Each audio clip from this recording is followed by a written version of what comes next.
सार्थ श्री तुकाराम महाराज गाथा अभंग व अर्थ भाग 36। अभंग क्रमांक 136। ऐसा हा लौकिक कदा राखवेना। पतितपावना देवराया एक संसार करिता म्हणती हा दोषी। टाकिता आळसी पोटपोसा ध्रुव आचार करिता म्हणती हा पसारा।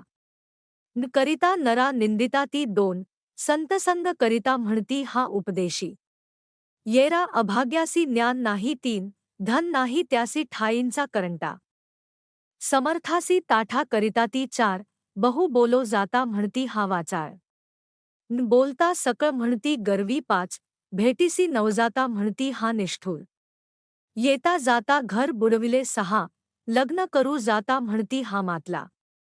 न करिता जाला नपुंसक सात निपुत्रिका म्हणती पहा हो चांडाळ।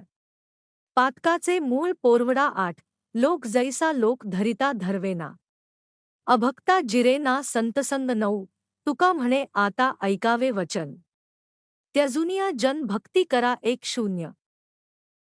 अर्थ पतितपावना देवराया संतपदाचा लौकिक सदासर्वकाळ सांभाळणे शक्य होत नाही। एखादा मनुष्य प्रपंच करताना हा स्वार्थी दोषी आहे आणि प्रपंच टाकून परमार्थ करू जावे तर हा आळशी आहे असे लोक म्हणतात।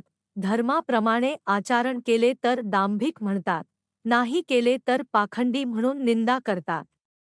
संतांच्या सहवासात राहून शास्त्राभ्यास केला तर चेष्टा करतात, नाही केला तर हा अभागी आहे, याला संत सहवास शास्त्राभ्यास घडणार नाही असे म्हणतात। दरिद्री माणसाला कमनाशिबी म्हणतात, तर श्रीमंताला अहंकार फार आहे असे म्हणतात। बोललो तर बडबड करणारा आणि नाही बोललो तर गर्विष्ठ म्हणतात। नातेवाईकांना भेटण्यास नाही गेलो तर निष्ठुर आणि गेलो तर नेहमी घरी येऊन आम्हाला बुडवितो ऐशे म्हणतात।